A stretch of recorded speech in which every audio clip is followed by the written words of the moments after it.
Estupendo. Bueno, entonces, nuevamente muy buenos días para todas, para todos los que estamos en el día de hoy en la sala. Es un gusto podernos encontrar esta mañana en este espacio y como siempre solemos hacerlo, quisiera iniciar un poco presentándome. Mi nombre es Mauricio Andrés Bueno. Y esta mañana quisiera invitarles a que tuviéramos un espacio de compartir la fe.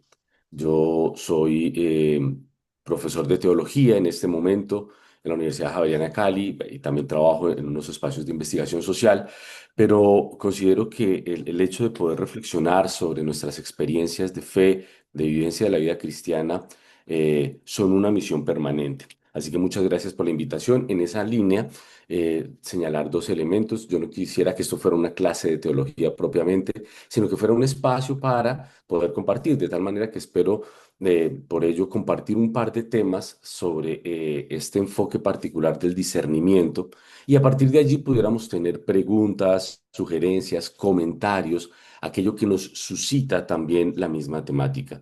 Entonces, en esa medida, les invito desde ya a que si tienen alguna pregunta o un comentario lo puedan hacer en el chat, que podemos irlo escribiendo a lo largo de la presentación y finalmente abordaríamos esos elementos de una manera más detenida. Dicho esto, entonces, para el día de hoy está esta propuesta temática, el discernimiento en la vida cristiana, teniendo presente esa invitación profunda que surge después de Pentecostés sobre la vivencia del Espíritu Santo. El Espíritu Santo es aquel espíritu que se nos ha concedido a todas y a todos los seres humanos, particularmente a nosotros que abordamos nuestra fe a partir de la experiencia cristiano-católica, para vivir la vida ordinaria y en la vida cotidiana ir descubriendo cómo Dios se manifiesta. Y ya veremos ahora cuál es el sentido de estar descubriendo la presencia de Dios. Muchas de estas cosas que vamos a compartir seguramente ya las hemos visto en otros espacios, las hemos escuchado. Quizá hoy sea la oportunidad de articular algunos de estos elementos. Un primer como ladrillito que vale la pena tener presente, y siempre hago la referencia a lo mismo, es no olvidemos que nuestra fe católica se construye a partir de tres pilares. Eso siempre lo hemos dicho. Hay tres grandes fundamentos en nuestra experiencia, en nuestra vida de fe. La escritura, la Sagrada Escritura, la Biblia, la tradición y el magisterio. La Sagrada Escritura, el texto de la Biblia, la tradición es todo aquello que se ha venido reflexionando a lo largo de los años. Entonces tenemos algunos elementos que se han venido configurando por la tradición, por ejemplo, muchos elementos litúrgicos. No sé, que el sacerdote en la Eucaristía utilice una alba de color blanco. Eso no aparece en la Sagrada Escritura, sino que es la tradición quien la ha venido estructurando y lo seguimos haciendo porque tiene un sentido para nosotros, que es el sentido de disponer el corazón interna y externamente para celebrar las distintas liturgias. Y también tenemos algo que se llama el magisterio, que es el magisterio, son aquellos documentos y reflexiones que la Iglesia ha venido construyendo a lo largo del tiempo. Entonces, por ejemplo, un texto muy fuerte que recientemente se ha planteado es el texto del Concilio Vaticano II. Allí hay distintas otras unidades, textos que están dentro de ese mismo, donde se actualiza mucho de nuestra fe y de la vivencia y la expresión misma. Entonces, esos tres pilares. A la luz de esos tres pilares, hoy vamos a tener una breve reflexión sobre cómo entender el discernimiento en la vida cristiana y sobre todo, algo que me parece fundamental, eso cómo nos puede servir en la vida cotidiana. Para ello les propongo tres momentos muy sencillos. Un poco un primer abordaje, el discernimiento en el cristianismo, cómo lo podemos entender, qué elementos allí pueden aparecer. Segundo, el discernimiento en la espiritualidad ignaciana. Ustedes saben, la cercanía con la espiritualidad ignaciana es muy alta y creo que Ignacio de Loyola definitivamente es uno de esos personajes en la historia de la iglesia que aporta elementos sustanciales para vivir la fe y uno de esos aportes, una herramienta, me atrevería a decir, es el discernimiento. Cómo poder discernir lo que Dios me dice y lo que, o lo que no me dice. Que yo creo que es una pregunta muy fuerte, ¿no? ¿Cómo sé yo que lo que yo estoy sintiendo, pensando es de Dios? Espero que hoy por lo menos podamos plantear esa pregunta. Y finalmente, ¿cómo esto me puede servir en la vida ordinaria, que es la parte final de la presentación? Dicho esto, entonces, pasamos al primer momento. ¿Cómo se entiende el discernimiento en el cristianismo? Quisiera invitar a una persona para que fuera leyendo cada uno de estos bullet points y paramos en el primero y los vamos comentando. Son cuatro citas de la Sagrada Escritura, una del Antiguo Testamento y dos del Nuevo Testamento. Entonces, alguien que nos pueda colaborar abriendo su micrófono y leyendo en voz alta.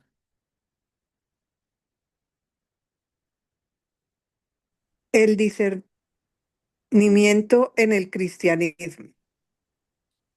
Concede, pues, a tu siervo un corazón atento para juzgar a tu pueblo, para discernir entre el bien y el mal. Paremos ahí. Muchas gracias. El libro de los reyes, recordemos, pueblo de Israel, ya en el libro de los reyes habían salido de Egipto, ya había pasado Abraham, estaban de hecho en esa etapa donde el pueblo de Israel solicitaba a Dios que queremos tener reyes como los otros pueblos. Entonces aparecen unas parábolas muy lindas allí donde Dios está como preguntándole a los árboles cuál de ustedes quiere ser el superior más que los otros, quiere ser el rey el que gobierna.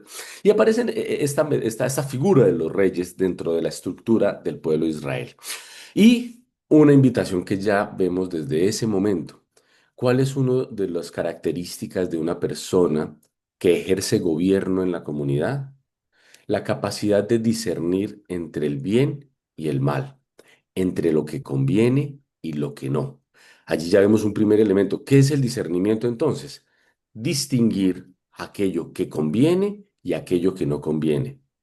Veamos más adelante entonces qué será eso. ¿Será que distinguir lo que conviene y lo que no conviene es simplemente aplicar los 10 mandamientos? Y ya, si ya cumplo los 10 mandamientos, eso ya es lo que conviene. Siguiente, por favor, cita. No os conforméis a este mundo, sino transformaos mediante la renovación de vuestra mente, para que podáis discernir cuál es la voluntad de Dios. Gracias. Romanos. Aquí ya entonces estamos escuchando a San Pablo. Primer elemento del discernimiento. No podemos discernir si no lo hacemos desde una experiencia de fe. Por eso viene ese énfasis en transfórmese y renueven la mente. ¿Qué significa renovar la mente? Asumir los criterios del Evangelio. Tener una experiencia de Dios. Miren que esto lo hemos dicho muchas veces. No es saber de Dios. ¿Qué sabemos de Dios? Eso está en el catecismo y a veces los niños saben de Dios. Dios es nuestro Padre, Jesús es nuestro hermano mayor, el Espíritu Santo está con nosotros. Esas son frases que se dicen desde aquí. La pregunta es, ¿qué he experimentado yo de Dios primero? Porque si no hemos experimentado a Dios, difícilmente vamos a poder dar una palabra adicional allí. Primer elemento que nos pide la Sagrada Escritura, tengamos una vida de oración desde la experiencia de cada una, de cada uno. Siguiente, por favor. Examinadlo todo y quedaos con lo bueno. Muy bien, ese me parece estupendo. Mauricio, ¿qué examinamos? Hay cosas que son malas, eso no se puede examinar. Miren, acá hay un principio fundamental. Génesis, 7 días de la creación y vio Dios que era bueno. Todo fue creado por Dios, eso dice nuestra fe. Y si todo fue creado por Dios, todo es bueno. No hay espacios malos. En nuestra tradición, en ocasiones, sobre todo en la tradición popular, hemos sacado a Dios de ciertos lugares. Dios no va a ciertos lugares.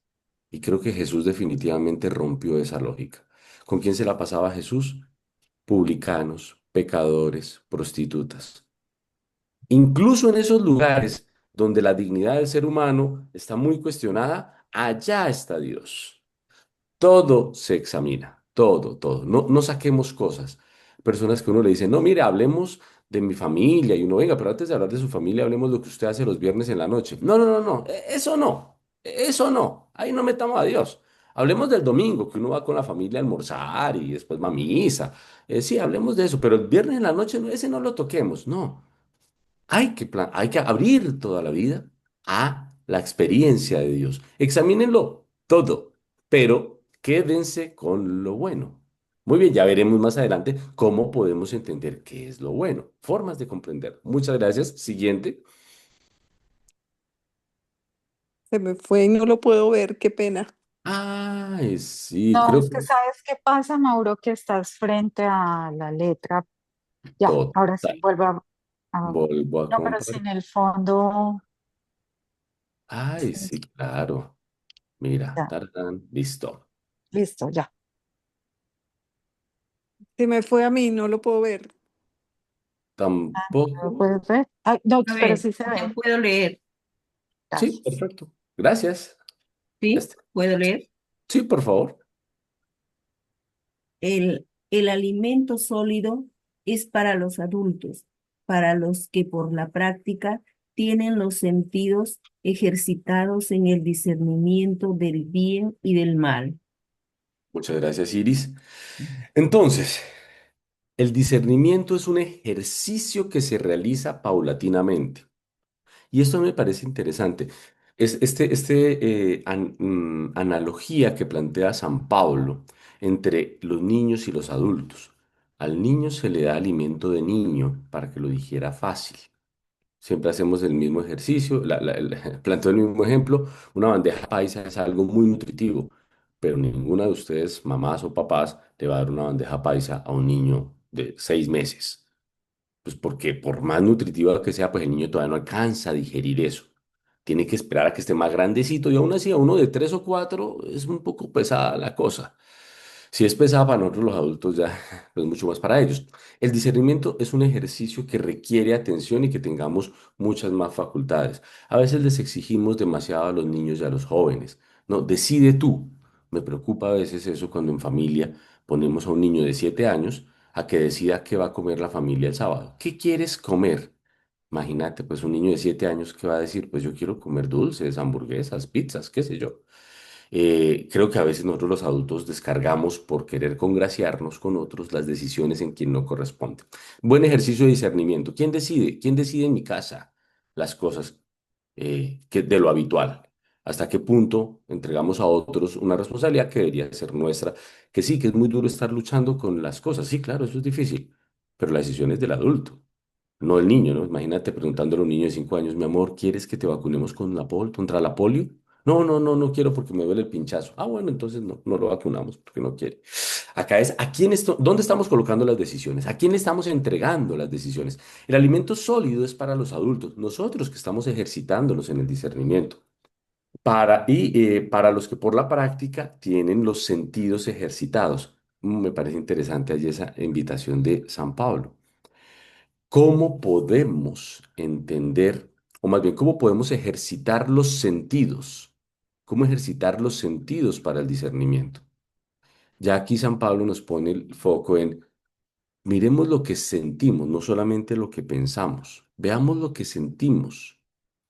Hasta aquí quisiera dejar entonces un poco una primera aproximación desde el Evangelio, desde la Sagrada Escritura, para decir una cosa. El discernimiento ha estado presente siempre en el cristianismo, desde los principios de las construcciones de las primeras comunidades. Y ese es un llamado importante. ¿Cómo podemos discernir la voluntad de Dios? Dios no nos creó para obedecer ciegamente. Usted tiene que hacer esto y no piense. Antes hablaban y decían mucho, el que obedece no se equivoca, como la vida militar. Usted no puede cuestionar, usted solo hace caso. En la experiencia de fe no es esa nuestra relación con Dios. Nuestra relación con Dios es la que Jesús nos dejó. Y Jesús dijo, ya no los llamo siervos, sino amigos.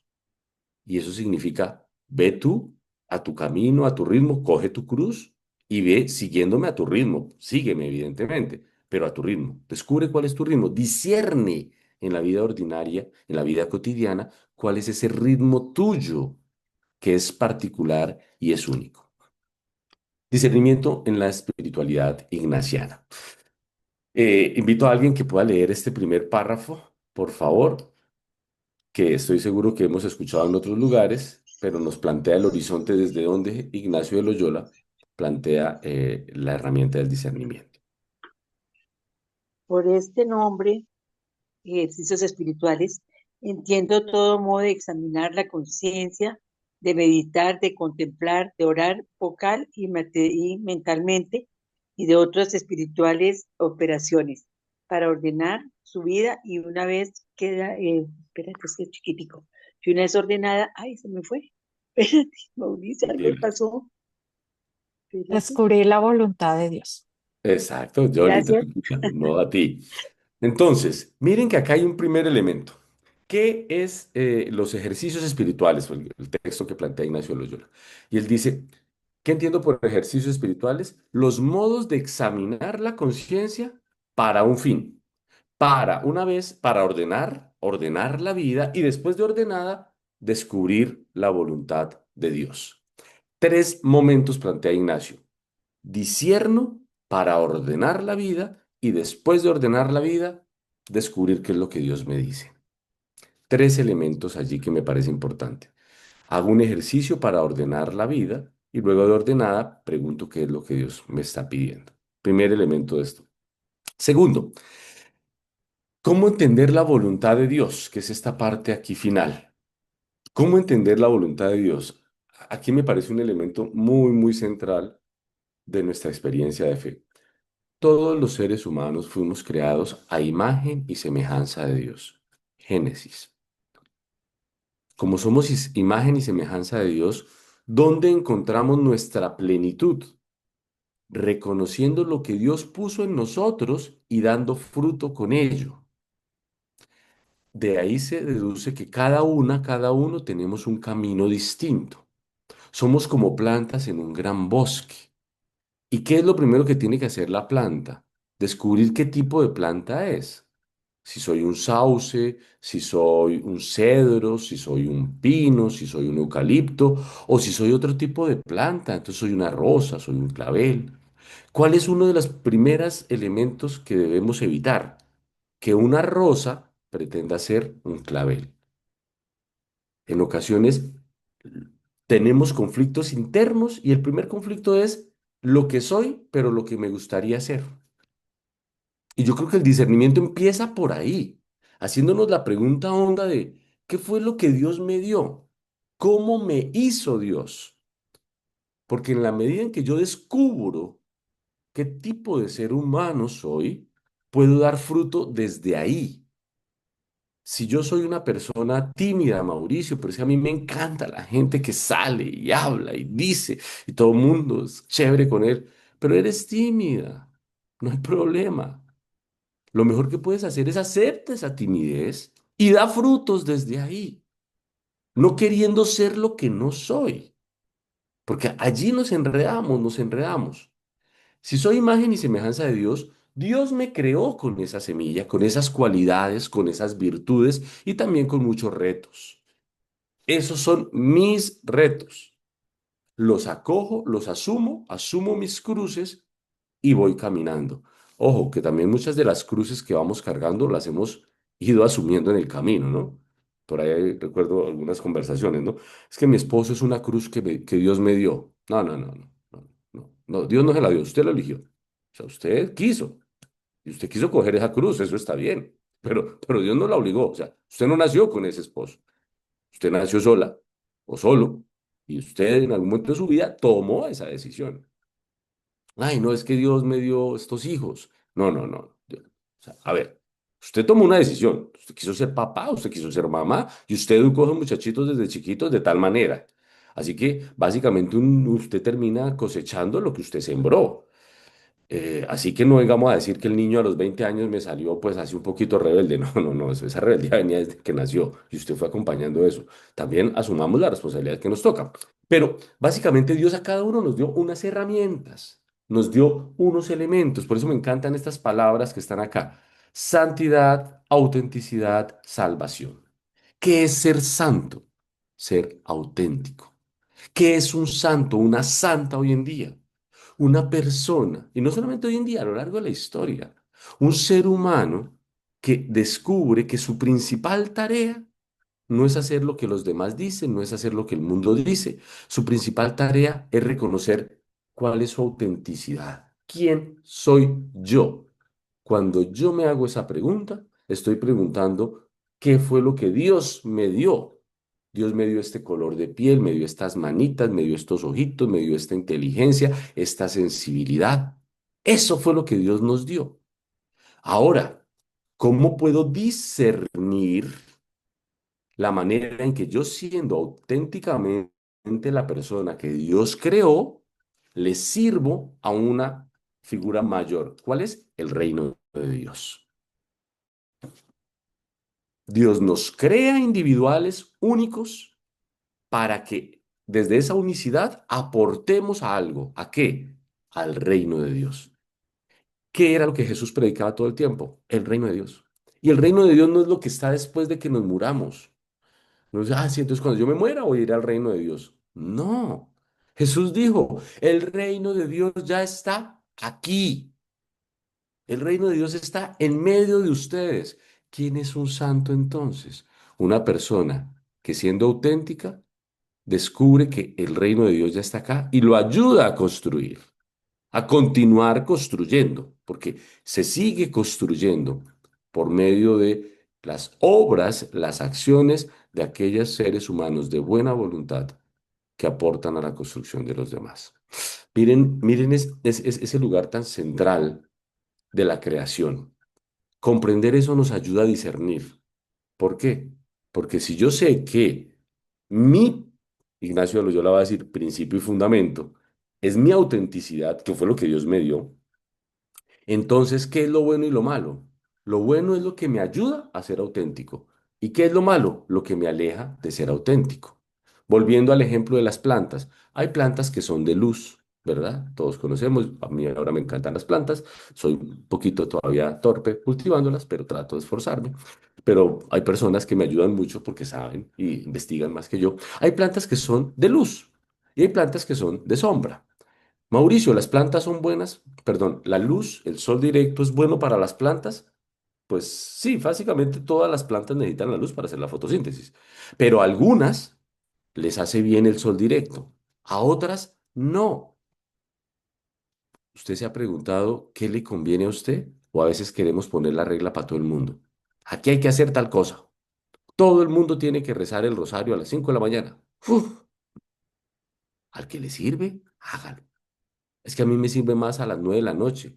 Hágalo. No, es que a mí me sirve, el rosario me parece complejo, pero yo hago una lectura espiritual. Perfecto. No, es que a mí me gusta la música, entonces yo lo que hago es escuchar. Perfecto. Los medios dependen de la autenticidad de la persona. ¿Qué sería lo peor que nos puede pasar? Tomar una planta de sombra y ponerla al rayo del sol. La achicharramos, la dañamos. ¿Por qué la dañamos? Porque no descubrí cuál era la autenticidad de la planta. Entonces, ¿cuál es el discernimiento? ¿En qué consiste el discernimiento? Tratar de distinguir, discernir qué cosas le sirven y qué cosas no. Recordemos acá lo que decía San Pablo. Por medio de los sentidos, discernir el bien y el mal. Quédense con lo bueno, quédense lo bueno para su autenticidad, no para todo el mundo. A cada uno y a cada uno, a cada una nos convienen cosas distintas. Evidentemente hay reglas que cumplimos todos, claro que sí. A nadie le conviene asesinar a nadie, ¿no? Eso es cierto, ¿no? Hay cosas que no, o sea, no. La mentira, no, pues no, tenemos que, o sea, no, nadie va, la mentira no es buena para nadie, perfecto. Pero ya hay otros elementos más puntuales que sí dependen de la persona. ¿Qué tengo que hacer en este momento particular en mi relación con mi esposo, con mi hijo, con mi hija, con mi cuñado, con mi suegra, con mi yerno, con mi nuera?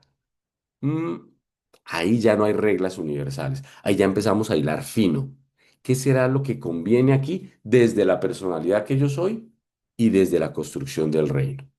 Quisiera dejar por lo menos ahí. Espiritualidad ignaciana nos hace la invitación a recordar que somos imagen y semejanza de Dios, que estamos llamados a a la santidad, a ser auténticas, auténticos, y desde allí, desde esa autenticidad, construir el reino.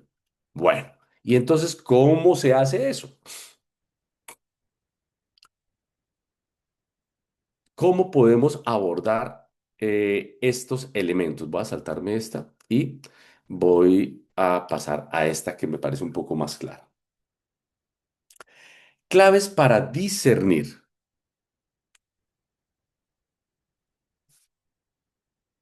Distinguir en principio medios y fines.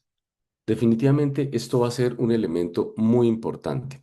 ¿Cuál es el fin de mi vida? ¿Cuál es el fin de lo que yo soy?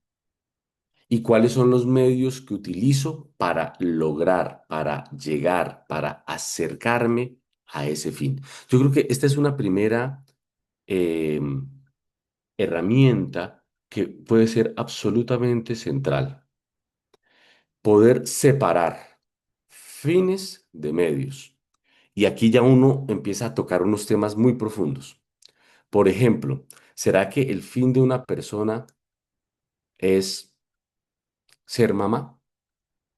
Ser mamá es muy importante. Ser papá es muy importante. ¿Ese es el fin de la vida? ¿Ser mamá? Yo creo que no. El fin de una vida es ser hijo.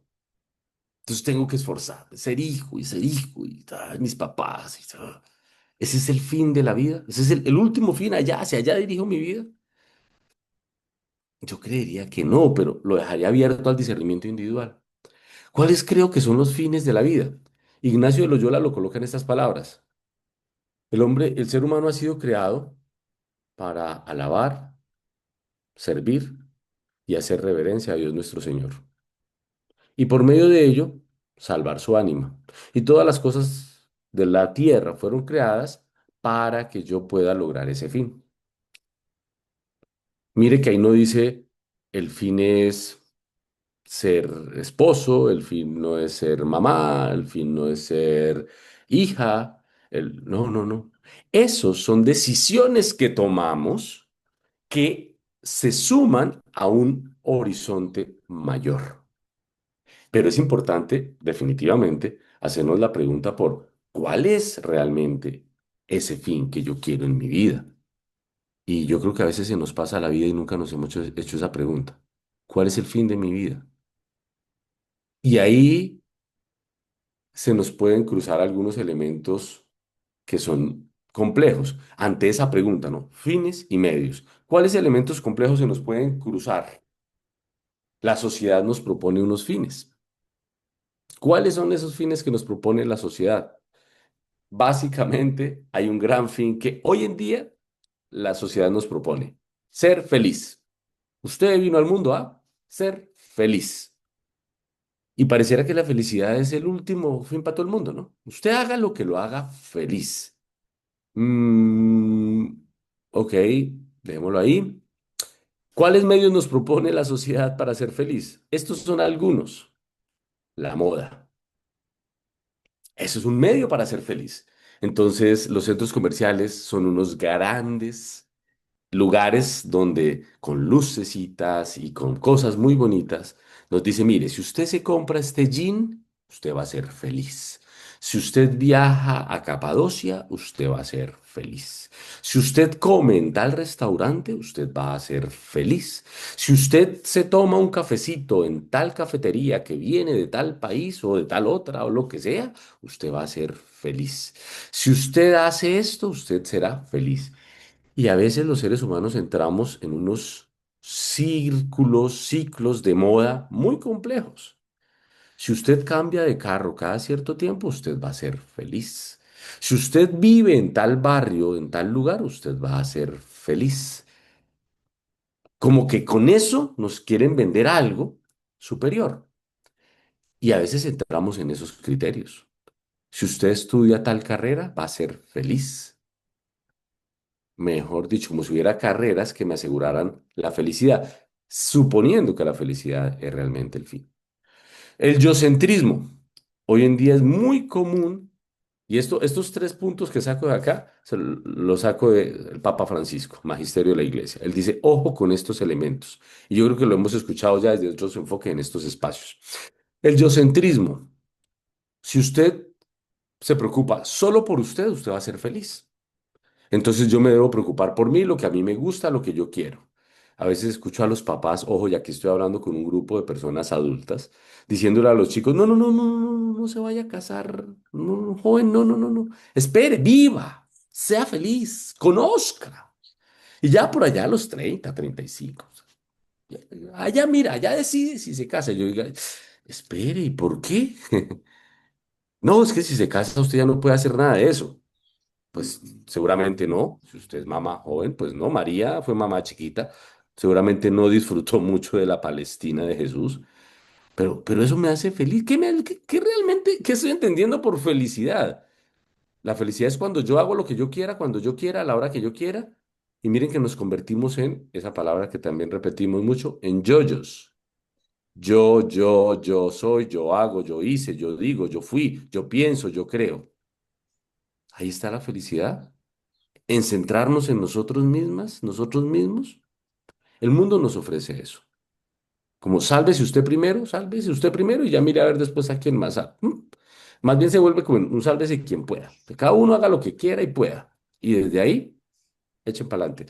Cuidado con eso, que se nos va metiendo las lógicas de la sociedad en la vida individual, en la familia, en los núcleos donde estamos. Otras formas para lograr la felicidad, algunas creencias, ¿no? Y nosotros somos una sociedad todavía muy marcada por este tipo de creencias. La suerte, la magia. Entonces a veces creemos que el medio para ser feliz, entonces es hacer cierto tipo de cositas, ¿no? Entonces, no mire, sí, pero es que hay una señora que habla con los ángeles. Y entonces usted va donde esa señora que habla con los ángeles y ella le va a decir lo que tiene que hacer. Digo, vea, qué raro. Jesús no iba donde ninguna señora que le hablara de los ángeles. ¿Jesús qué hacía? Se subía a la montaña y hablaba con el Padre. Y después nos dijo, hagan lo mismo. A veces queremos, y yo creo que eso es como, se nos sale eso de la vida ordinaria, ¿no? Cuando uno a veces va a hacer papeles, por ejemplo, en una oficina, usualmente del estamento público, usted tiene dos vías. O usted hace la fila ordinaria, o usted tiene un amigo, ¿sí o no? Uno puede tener un amigo, yo tengo un conocido allá que me puede ayudar a tener la cita, me ahorro la fila. Y a veces queremos hacer lo mismo con Dios. Queremos ahorrarnos las cosas. Entonces vamos donde la señora que dice que vio, que le dice que le mandaron el mensaje y entonces por ahí me ahorro la fila. No nos ahorremos la fila. ¿Cuál es la fila? Vaya y haga oración usted. Tenemos el Santísimo. Vaya, arrodíllese y escuche usted a Dios. Dios no dijo, ve, ¿sabes qué? Jime, a ti te voy a mandar tres personas que te van a traducir, porque es que como que usted no me entiende, entonces le voy a mandar traductores, traductoras. No, no, no. En ninguna parte del Evangelio dice eso. ¿Qué dice Jesús? Vayan y hablen es lo primero que dice, no hagan como los fariseos, que están en lo público allá dándose golpes de pecho y se llenan la cabeza de ceniza y hacen vainas para que los miren.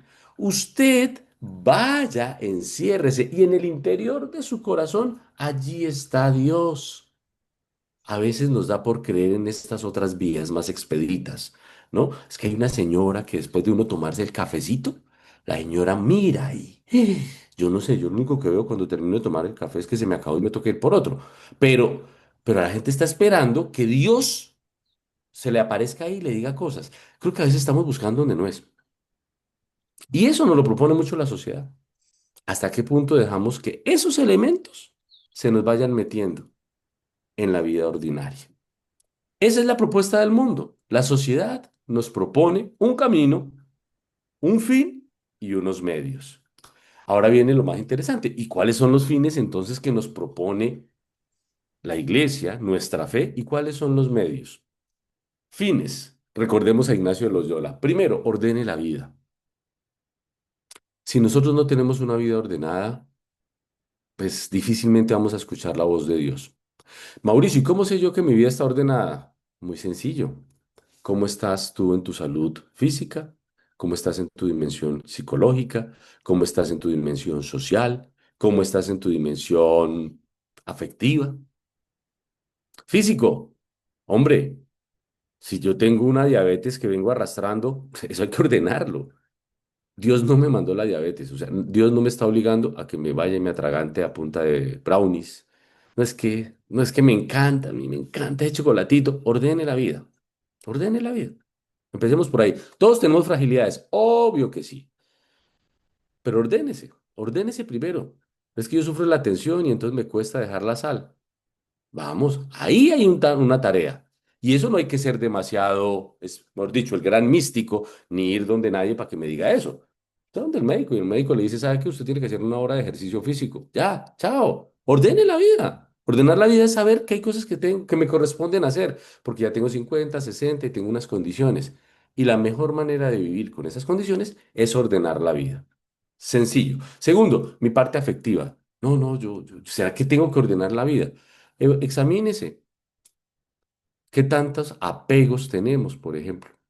A veces apegos que disfrazamos de cosas buenas, ¿no? O sea, no, es que yo amo a mi esposo porque hay que amar a los esposos y a las esposas.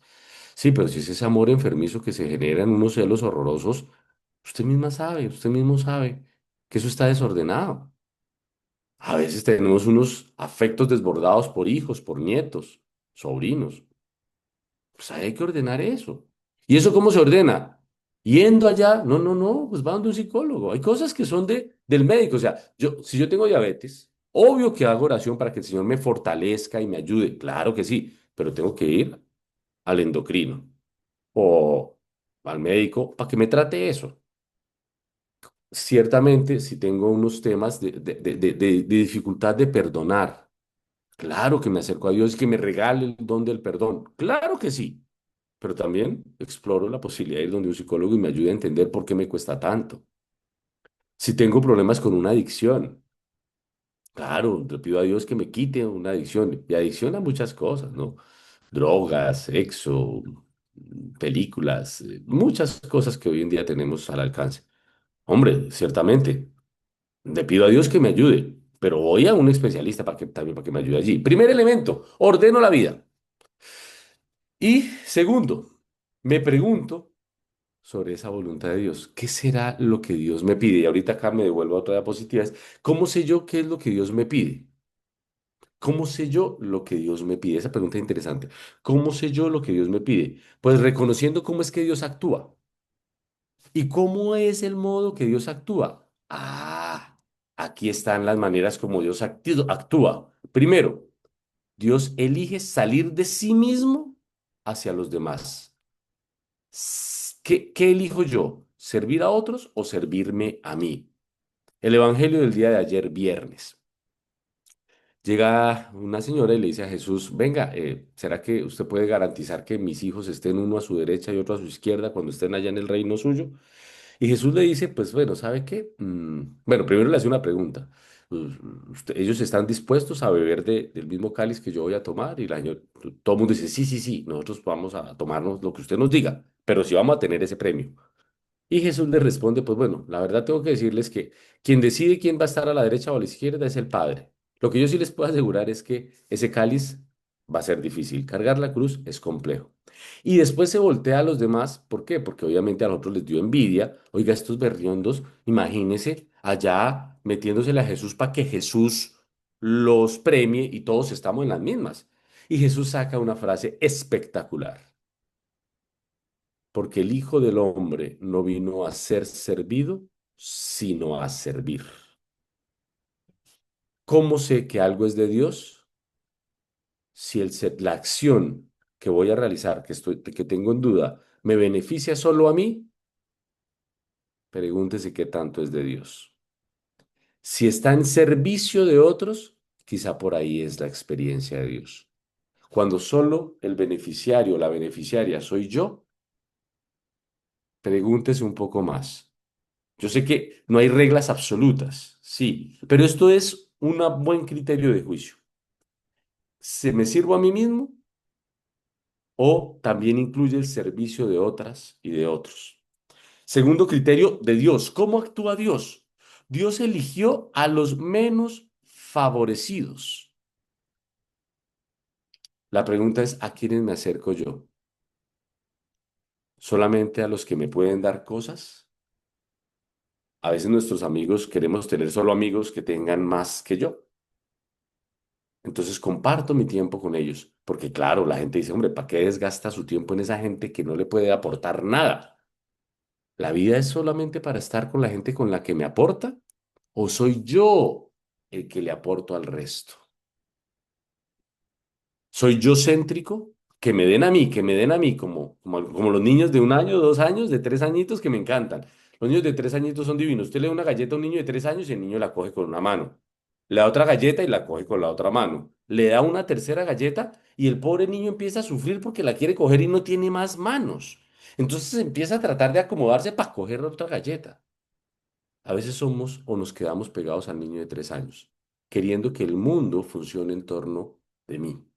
Y se nos olvida que el horizonte de autenticidad de Dios es que yo sea el que doy. Hay más alegría en dar que en recibir. Hay más plenitud en dar que en recibir. ¿Qué le decían a la Madre Teresa de Calcuta? ¿Usted por qué nunca saca algo de una ella toda flaquita, no? Ni comía la señora. ¿Usted por qué no saca algo de todo lo que le dan para que usted coma? Dice, porque es que mi alimento está en sentir que los demás comen. Hoy en día diría, ay, tan bobita, ¿no? Y a veces escuchamos eso, ¿no? Amigos, amigas, ay, tan bobita. Usted solo se preocupa por ayudar a los demás. ¿Y dónde estás tú? Yo creo que sí, evidentemente necesitamos un autocuidado. Claro que sí, sí necesitamos autocuidado. Pero ojo, la vida se me vuelve autocuidado. Si mi vida gira en torno a mi autocuidado, no sé si eso sea propiamente lo que Jesús nos invita. También hay que meter en la ecuación a los otros, a las otras, y particularmente a quienes, a los más frágiles, particularmente a los más débiles. Y en nuestra sociedad hay muchas fragilidades, víctimas de violencia, víctimas de vicios, víctimas de sus propias decisiones. ¿Cómo estoy incluyendo yo en mi proyecto de vida a esas y a esos otros menos favorecidos? Distinguir medios de fines. Entonces aparece la pregunta por, ¿cuál es el fin de mi vida? Yo creo que Jesús tuvo muy claro eso. ¿Cuáles eran medios y cuáles eran fines? ¿Recuerdan cuando Jesús empezó a repartir pan? Empezó a multiplicar los panes y la gente empezó a seguirlo. ¡Bravo! Jesús nos da de comer. Y Jesús sanaba a los enfermos y a todo, y toda la gente aplaudía. Y creían que el fin de Jesús era darle de comer a las personas y era sanarlos. Y Jesús dice, no, no, ese no es el fin. El fin es que todos entendamos que en la medida en que yo me entrego gratuita, libre y solidariamente, allí encuentro plenitud, inclusive en el dolor. Y es cuando deja de repartir pan y se dirige a Jerusalén y asume la cruz. Él, con su ejemplo, nos está diciendo, venga, mire, el tema no es solamente llenarnos la barriguita, está bien, tenemos que trabajar y luchar por proveernos los medios de vida, evidentemente que sí, pero eso no puede ser lo más importante en la vida. En la vida hay elementos más importantes, amar, amar gratuitamente, generosamente. Un obispo brasilero, Monseñor Pedro Casaldáliga, decía, y en el momento de la muerte seremos juzgados en el amor.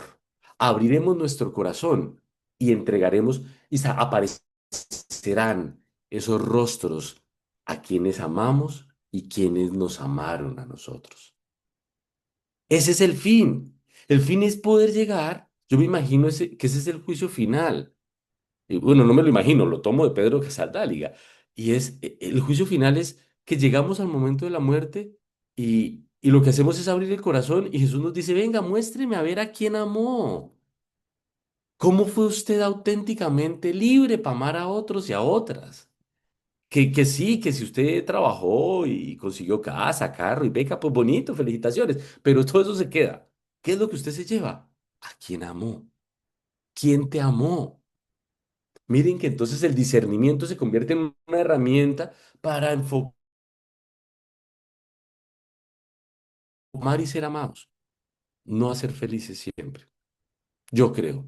Jesús nunca dijo, y con esto van a ser felices. No, con esto van a construir el reino de Dios. Y para construir el reino de Dios, el evangelio de ayer, tienen que cargar la cruz. Y cargar la cruz no es ser feliz. Dejémonos de vainas, ¿no? O sea, ser feliz, cargar la cruz implica dolor, implica complejidades, implica trabajo, implica esfuerzo. Eso no es vivir feliz. Pero es que vivir feliz es muy complejo, porque la felicidad es muy etérea.